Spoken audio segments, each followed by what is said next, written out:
Hey, it's me, Unapologetically T, and I'm in the car um at the mall, but before I go in, and it's wild if I stay in this car for 30 minutes talking to y'all before I go in. Hope it don't get that long, but just wanted to do a video. I was reflecting while I was driving, which I don't like doing because I want to pay attention to the road.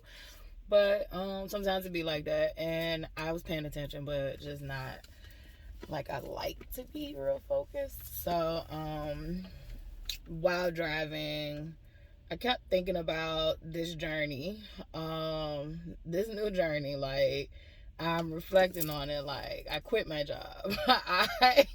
I definitely, I did some ballsy things, and I just can't reiterate enough. Like, I probably seem so nuts to some people, and I really don't care.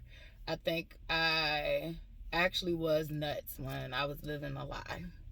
And I lived a lie that, if I worked hard enough, if I just did things the way society said I should do it, things would work out for me. Things did not work out for me. Things proved to be very, very extremely hard, difficult, live life on difficult. I mean, down to the people I had in my life, the people that I allowed in my life. I pretty much typically did good for the people I chose. But for the people that chose me, had no boundaries whatsoever to be like, man, you don't mesh. But I definitely know it comes from a childhood trauma of growing up with distorted attachment styles, growing up in a basically like codependent environment. Just all my interpersonal relationships was just very much dysfunctional and manipulative in ways that if you're not paying attention, definitely like as a child, like you don't realize those things are manipulative. When I started getting help, like before Dante even passed away, like I started to realize that like I know like me and him talked about it, and he used to tell me like certain stuff, but because his life wasn't he wasn't addressing his shit, so sometimes I wouldn't listen to him in that aspect about how dysfunctional like my relationships and my family was. But yeah, just learning that like I've broken major cycles for myself. I have been breaking cycles for my child, far as in my parenting alone, like, and I repeated some. Like, I repeated the cycle of single parenthood for her. So hopefully she breaks that cycle. I cannot break that cycle for her. I hope she breaks that cycle with her and her kids, and she does not have to do single parenthood, and at bare minimum she has a very healthy co-parenting situation, because marriage does not equate a father that's going to be present. So I'm not going to tether her to that concept. What I will say is I hope that she meets someone, regardless of whether they work out or not, and they're there for the child. But I did repeat some cycles, and I've broken a lot of cycles for her and her kids, hopefully. That doesn't mean she's in the clear. They can't repeat themselves. But I'm hoping that, the work I'm doing currently, the work I was doing then, it was all leading up to now. Like I said, people might think I'm crazy, but like I have a whole vision board. Like I know what's to come. I know that what's to come is more than I can ever envision or what was ever shown to me.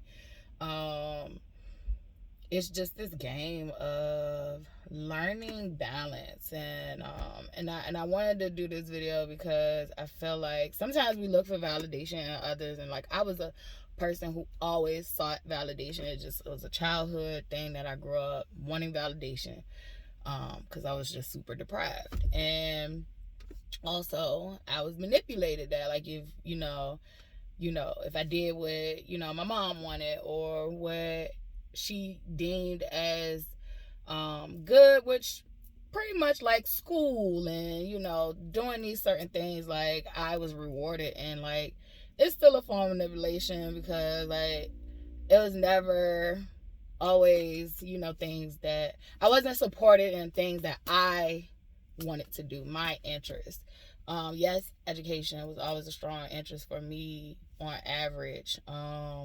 But you know, outside of that, like there was no strong support in what I wanted to do. And I tell stories about how there was no strong support, and when I would say something happened, or if I said, you know, we both experienced the same event, just because her perception of it was different, like she, you know, couldn't validate my experience and my perception because um, it would become this defensive thing. So like over time it chipped away and chipped away and chipped away, that like I just became this vessel that was just trying to people please. And validation is something that I think all of us as humans, you know, we seek that regardless, like whether you are experiencing extreme trauma as a child. But I think this journey has taught me that, like, you know, I don't need validation from nobody else. I love, don't get me wrong, I love to get the praises, the compliments, the keep going. I can relate to this. I love that. Keep it coming. But one of the things that I was struggling with for a little bit was, you know, I was doing videos and I wasn't posting them. And it was because I felt like, you know, well, was this too raw? Or was this, you know, how are people gonna view this? And it's gotten to this point where it's like I've really gotten back to like I don't give a fuck. My calling is to be transparently myself. I am a flawed person. I feel like I'm a spiritual being living a human experience, and I'm going to make mistakes. I mean, that's just the part. Like if you believe the flesh, and like I do believe, you know, that aspect, like the flesh, you know. So, you know, you're feeding sometimes what your flesh needs. As a human being, I think you have to. I think it's naive of you to think that you can call it flesh, your vices, whatever you want to call it, sinning. I think you have to have this fine-tuned balance of, you know, being a sinner and, you know, being a spiritual person. And I don't think God is looking for perfection from none of us. I think that whoever we reach, because everybody's calling is different. I've talked about this in I think previous videos if I posted it, but like your calling could be cooking, and you do you bring people together with cooking, and you know, like I always do videos about how I fucking hate cooking. Like cooking is not my fucking calling, and that's okay. It is okay. Like and when I say I hate cooking, it doesn't mean that like I don't, you know, get in the kitchen and, you know, put love and care into my meals, because I think that makes a difference. Like if you really want to be there to cook that food, whether it turns out good, like, so it doesn't mean I don't do that. It just means that that's not what I like doing. But there are some people who like that's what they love doing. Oh my god, I watch Kimmy Creations all the time. Like unbig my back for real. But so like, you know, but like her craft, her calling, her purpose, it is, you know, is multiple things. She's a mother, she's, you know, she's a wife, so and she loves cooking. And I feel like I wanted to use that as an example of, you know, our callings are all different and so very important in the same right. But I feel like the calling that I have, it is going to be this calling where I am forward facing, I'm speaking on topics, I am allowing myself to be viewed. I'm being crystal clear, and you know, sometimes that gets like, it gets exhausting sometimes, it gets daunting sometimes, and I get fearful sometimes, and I think that's just me. Once again, I want to be transparent about this journey. Like I had to learn to sit still sometimes. Like sometimes when, you know, I'm pressured, like, oh, I didn't create content today, and it's like, you know, what was you supposed to? Like, were you called to? Like, did it feel like genuinely you wanted to create content today? And sometimes I really fucking don't, and I don't think I produce well when I really am pushing myself to do it, and then that my heart isn't in it. So I do want to say you are gonna get a lot of content this week. Just because, you know, I've rested and I have been still, and I feel like I've been getting downloads of ideas and ways I want to do things, and also the passion is in it. But that doesn't mean, you know, like next week or the next couple of weeks, like, you know, there might be downtime. So just being transparent on this journey. For those who thought I lost my mind and don't think that, you know, this stuff is relevant or it will get me anywhere, just know that Jesus had daughters too. That's one thing. Like, too, I made videos about my religious beliefs. I am Christian at my core. So, and that's another thing. Like, I've been studying and learning stuff about my spirituality that was, you know, during slavery and before slavery for my people. And one of the things I found intriguing that I've been relating so much to is like hoodoo and hoodoo was very important to the African American slaves, and you know, their generations after that. Like, hoodoo is an incorporation of, you know, spirituality and religion. Like, one of the things I'm learning, like, you know, your aunts, your grandmas, your mom might have had prayer closets, and, you know, I literally have an altar in my closet. And although I'm not praying to my altar, I am, you know, paying homage and giving respects to my ancestors. But I find that that very close. Like, so there were prayer closets and they would go in there and do their thing in the prayer closet. I think a lot of people has misconceptions of what people call magic. Magic and miracles are the same thing to me. It's a power, it's a supernatural thing, and I think we all are magical, mystical creatures, beings. But I think that we get so dulled down that we don't, you know, tap into it. And I think it's good and bad to everything. Like, it's all about intentions. However, I do think I have a video talking about how you still can hurt people even if your intentions are good, and you need to be accountable if that happens. You can't just excuse it away like, well, my intentions was. So I do think that I'm finding a lot of correlations that were integrated with Christianity, and prayer closets was one. There's a lot of old superstitions and old wives' tales that traces back to our African spirituality and hoodoo. I will say this, like, hoodoo was hush hush in the African American community as far as like slaves and stuff like that, and they had to be, or they would be killed. Like, literally, we were given slave Bibles, and we were not even able to have religious congregation without a white male present.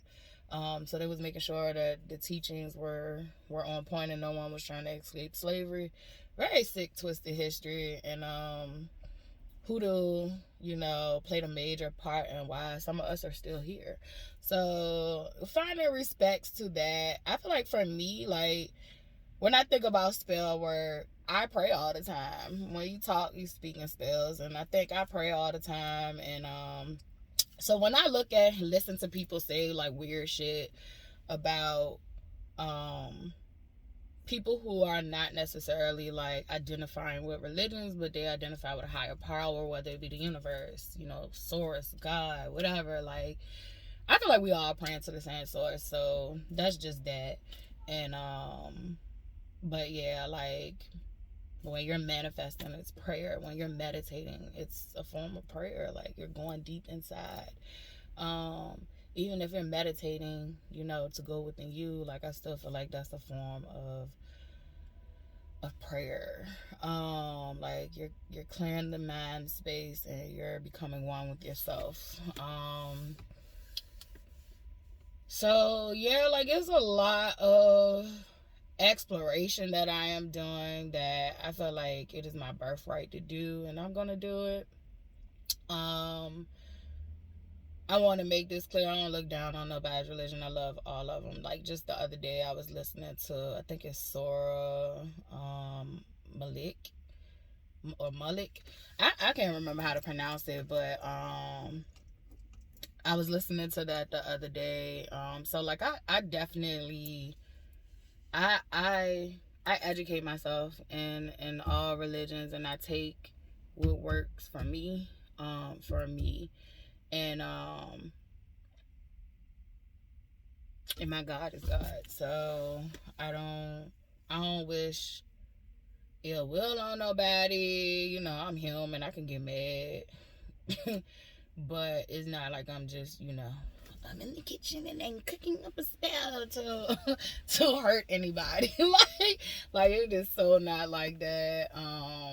And I can't say, like, me living in these truths and me being free and being my free spirited self and exploring and learning, like, has been so liberating and freeing. Me doing these videos has been so liberating and freeing. Just living in my truth and being authentically myself. Learning how not to keep apologizing about stuff I'm not wrong about. Like, that's a big one. Like I said, the stillness is a big one.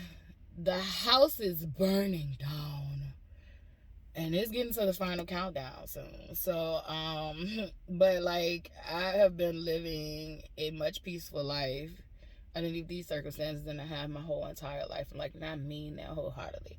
Like, this has been the most peaceful time period in my life, and that's saying a lot, right? And that should show you how stressful my life has been, how fucked up my life has been, that I'm saying, like, I have taken major losses, major transitions. I have set some shit on fire, like poured the gasoline on the fire myself, like, just burn that shit all down. Like we can recreate it and rebuild it, and I stand on that. So, like, this is the process, and I am learning how to deal with and enjoy the process, and it has proven it doesn't go, without difficulties, or I would say without hard work. So this is a hard work path also. However, it doesn't feel suffery. It doesn't feel suffery. It's more of this constant, like, all right, you gotta train your brain not to panic. Serenity prayer. Like, basically, like, if I can't change the things, why am I worrying about them? Like, if I have power to change them, change them. If I don't, I don't, and I need to relax and relinquish control and allow things to be and allow God to handle things and have faith in that. And then I also need the discernment to know the difference. I need to know when it is something that reminds me of, like, prayer without works, or faith without works. That discernment piece, like, so knowing when there is, like, there's a part of my responsibility and what I need to do, like the work I need to put forth. So just like I want to have a business and spiritual advising, behind the scenes I am putting in major work, but I'm not forcing anything. So, like, if it don't fit in the line, it just don't fit in the line. But I am putting in work. I'm not just saying, hey, God, I want these things, and I'm not doing anything to get them. However, to use discernment, of when I can't do things, when it's not in my control, I like to say, like, if I keep hitting major roadblocks on something, I leave that shit alone, because all my life I always hit major roadblocks on stuff, and I always was like, you know what, I'm not taking no for an answer. Sometimes you have to learn how to take no for an answer, and you have to know the discernment of when is it one of those situations where you need not to try to force that puzzle piece to fit. And I'm learning certain situations, like if there's some major roadblocks and it keep popping up, that's a red flag for me. That is might not be meant for me. It might not be the right timing. So even if it's meant for me, this is not the means to get to it. So learning that stuff. I just want to say stillness, give you clarity. Being mindful of who you put in your space. I like to say your energy field, like who you hang around, what are you absorbing. Like, it made me think about little mischievous Dante. He used to tell our daughters, like, your brain is like a computer. Matter of fact, he should have said the computer is like your brain, because I think all of our technology is based on human functions, or natural world functions. Like when you think about a radio, we already have natural frequencies already out here. Your hearing is based off frequencies. So like all these things that we have, it is based off of what humans already do, and they just try to soup it up. And so he used to tell them that, though, not because of that, but he used to tell them that because he used to really believe in the subconscious mind. And he felt like it was important that they realize, what you put into yourself is what you're gonna get sometimes. Definitely, like, if you're not mentally strong enough to decipher entertainment from reality and all that stuff. Like, so he was real big on like subconscious mind, like movies they watched, or music they listened to. And with Charlotte, she started to get older. Like we agreed to compromise on that. Like, like she could be introduced to stuff, because like I think for me, I wasn't monitored of what went into my little brain. So I wasn't monitored. So I felt like I still turned out pretty decent. And then I also feel like it's a certain amount of sheltering you can do to your child that can be harmful. So like what I do is, like, we started to have a compromise where it was like, okay, she can listen to music, but we're gonna have this conversation about what these lyrics mean. Like, if you can sing the lyrics, you should know what you're singing. You should know what it means. You should know how to decipher what the artist is talking about. So I remember one time when WAP came out, Cardi had already said she didn't make her music for her. She don't let her child listen to her music, and and it's funny because meanwhile it's being put on the radio, and kids are in the car and they're listening to it nonstop. So and then it's easily accessible on social media, the dirty version and all that.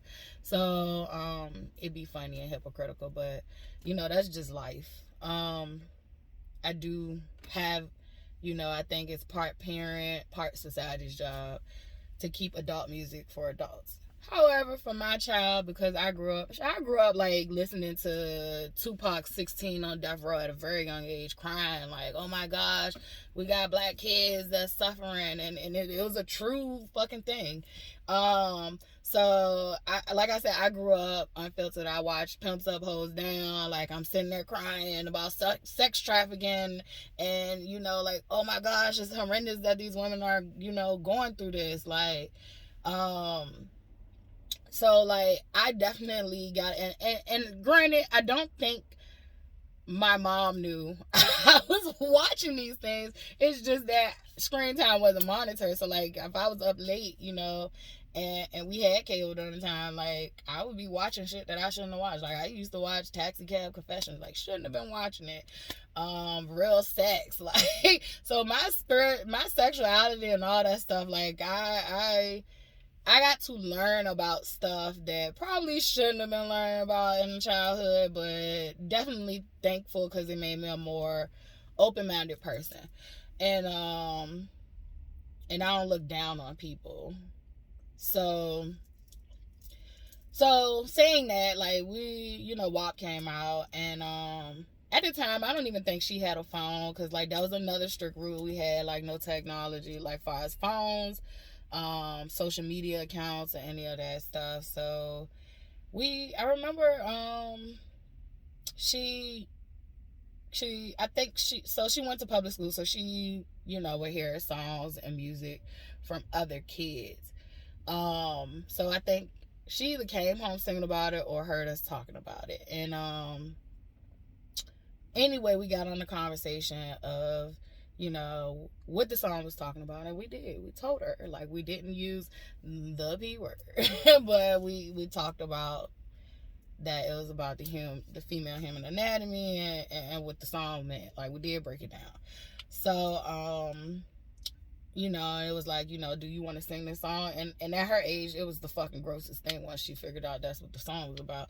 So I think sometimes, like, you can really have a conversation with your kids and let them know, like, you know, this ain't for you, or this is beyond your time, and not try to shelter them so much. I don't even know how I got on that conversation. Sometimes that be happening. That be sometimes why I be deleting my videos, but maybe I need to post this content so somebody can see it. Somebody meant to see it. And and I got this out of Dante's car when I had to scrap it for parts. And I don't know if I've showed this before, but I got this from his grave site, which I love this prayer. They had little prayer cards there, so I need to go out there and visit him. I do too want to start doing videos on his story, cause I think, like, just grieving him has been so fucking complicated. It's like I'm going through now this, like, period of relief. Like, you know, I don't gotta worry no more. I ain't going through what I was going through. Like, I got another chance at love and happiness. like after I left home, I was like, I am not. Fuck these niggas. Fuck these niggas. Like, fuck them. Literally was really my mentality. Like,